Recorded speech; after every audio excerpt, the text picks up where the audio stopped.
بسم اللہ الرحمن الرحیم۔ فائقہ اسلامی کارنر کے دیکھنے اور سننے والوں السلام علیکم۔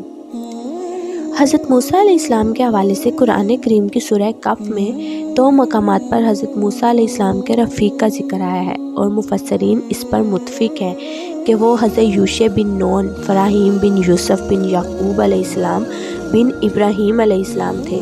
ان کے علاوہ توریت میں انہیں یشوع کہا گیا ہے، اور مجموعہ توریت میں ان کے نام سے ایک صحیفہ بھی شامل ہے۔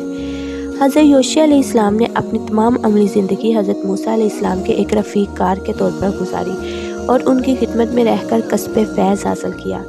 یہ وہ دور تھا جب مشرک اور ظالم قومیں ارض مقدس کو پامال کرتی رہتی تھی۔ ایسے میں حضرت موسیٰ علیہ السلام نے ظالموں کے ظلم کا جواب دینے کے لیے اللہ تعالیٰ کے حکم سے بنی اسرائیل کا لشکر تیار کیا، مگر کوئی عملی اقدام کرنے سے قبل ہی ان کا انتقال ہو گیا۔ ابن تاثیر نے رقم کیا ہے کہ حضرت موسیٰ علیہ السلام نے حضرت یوشع کو اس لشکر کا امیر مقرر کر دیا تھا۔ چنانچہ حضرت موسیٰ علیہ السلام کی وفات کے بعد اللہ تعالیٰ نے یہ کام حضرت یوشع سے لیا۔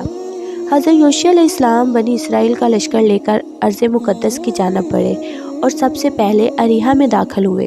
وہاں کے حاکم کو عبرتناک شکست سے دوچار کیا اور شہر کو قبضے میں لے لیا۔ اس کامیابی کے تھوڑے ہی عرصے بعد انہوں نے ارض کنعان اور بیت المقدس کو بھی فتح کر لیا۔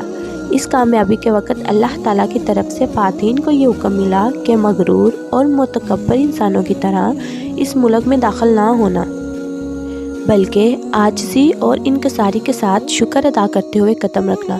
مگر بنی اسرائیل فتح کے نشے میں سرشار ہو کر خدا کے اس حکم کو نظر انداز کر بیٹھے۔ انہوں نے مغرور اور متکبر انسانوں کی طرح خود پسندی اور نخوت کا ثبوت دیا، جس پر اللہ تعالیٰ کی جانب سے عذاب الہی نے انہیں آن پکڑا۔ قرآن پاک میں 2 مقامات پر اس واقعے کا ذکر آیا ہے، اور جب ہم نے حکم کیا کہ تم لوگ اس آبادی میں داخل ہو جاؤ، پھر کھاؤ اس کی چیزوں میں سے جس جگہ تم رغبت کرو بے تکلفی سے، اور دروازے میں داخل ہونا جھکے جھکے، اور کہتے جانا کہ توبہ ہے، ہم معاف کر دیں گے تمہاری خطائیں اور ابھی مزید برآں اور دیں گے۔ دل سے نیک کام کرنے والوں کو 100 بدل ڈالا۔ ان ظالموں نے ایک اور کلمہ جو خلاف تھا اس کلمے کے جس سے ان کی فرمائش کی گئی تھی، اس پر ہم نے ان ظالموں پر نازل کی ایک آفت سماوی، اور اس وجہ سے کہ وہ حکم عدولی کرتے تھے۔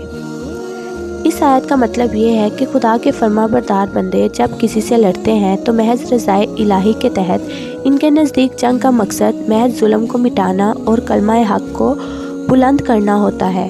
اس کی نمایاں مثل رسول اکرم صلی اللہ علیہ وآلہ وسلم کی سیرت سے ہمیں ملتی ہے، جب کہ مکہ معظمہ کو شرک اور ظلم سے پاک کرنے کے بعد آپ فاتحانہ داخل ہوئے تو عاجز و انکساری کا یہ حال تھا کہ ناکہ پر بیٹھے ہوئے آپ اس قدر جھک گئے تھے کہ ریش مبارک کجاوے سے چھو رہی تھی، اور جب حرم پاک میں قدم رکھا تو فوراً بارگاہ الہی میں سجدہ شکر ادا کیا۔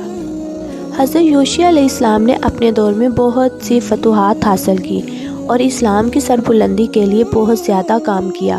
جب آپ کی رحلت کا وقت قریب آیا تو آپ نے حضرت کالوب بن یقنا علیہ السلام کو خلافت عطا فرمائی۔ ناظرین گرامی، اس ویڈیو میں اتنا ہی، ملتے ہیں اگلی ایک اور انفارمیٹیو ویڈیو کے ساتھ۔ تب تک کے لیے اللہ حافظ۔